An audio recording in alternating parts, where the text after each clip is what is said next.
everyone, to Atheism 101. I'm your favorite bard, Korak the Bard, and today I'm joined by Jordan Peterson in the first leg of his musical tour. JP, it's been said by myself, Dusty Smith, and many others that you're a terrible person who's just as bad at debating as you are at playing the piano. Let's have a listen.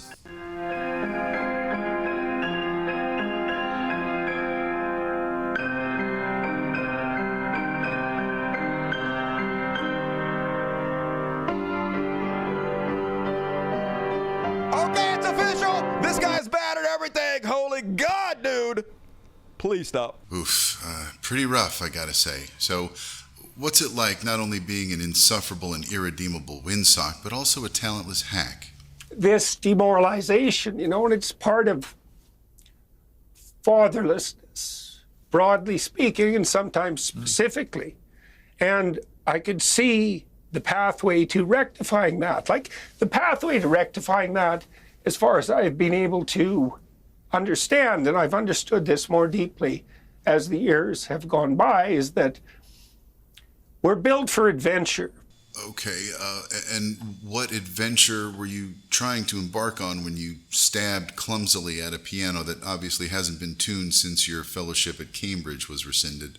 You take on adventure by taking on maximal responsibility, and that's the symbol of hoisting your cross voluntarily and trudging up the hill, right? And that's the symbol upon which our society is founded. And the adventure of life justifies its suffering, and it's maximized with maximal responsibility.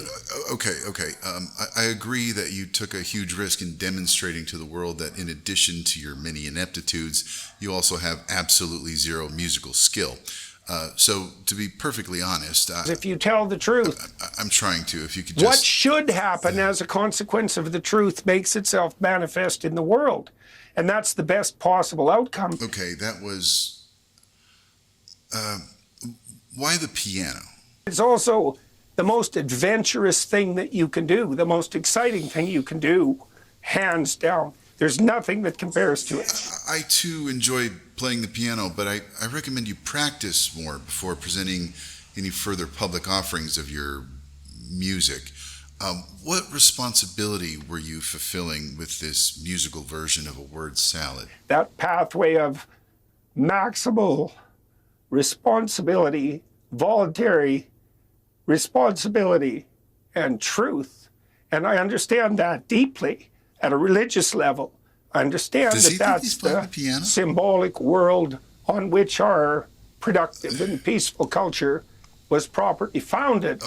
Okay, you're throwing a lot at me here. I guess what I'm asking is, what were you trying to accomplish with unleashing this musical piece on the world? I've seen the effect of communicating that to people, thousands of people, and it's a great privilege to serve that role, but it's also... Why is he crying?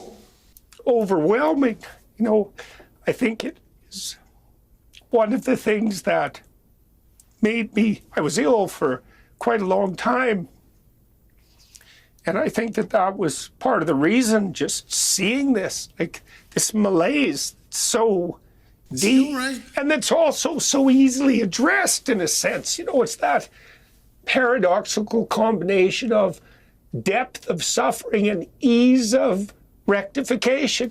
Well, I think we've all suffered having listened to you speak and now strike piano keys with all the grace of a blind silverback gorilla. So I'd like to underscore some of your nonsense with what your tune would have sounded like if you had any skill or a modicum of musical talent. So please continue.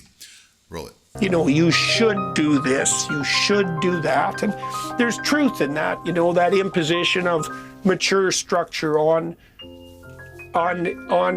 immature hedonism and disunion and disorientation. But it's much better to talk to young people about morality and truth as an adventure than as a moral burden, as something that enlightens and offers opportunity, which it absolutely 100% does. I've had so many young men come to me. I don't know how many, but there's thousands of them. Like it's continual. I don't know how to interpret that, but do you hear what you're saying? I was completely disoriented and lost 5 years ago. You know, I started putting my world in order a little bit, making my bed, you know, in that cliched way. At least it's a gesture in the right bloody direction, trying to tell the truth, because now I understand that that's necessary, trying to act responsibly, and like my life is completely turned around. And you know, these are guys who are usually standing up straight, and they have a girlfriend, and maybe they have a baby, and maybe they're married, and you know, they were bloody suicidal wrecks 5 years ago. Good point.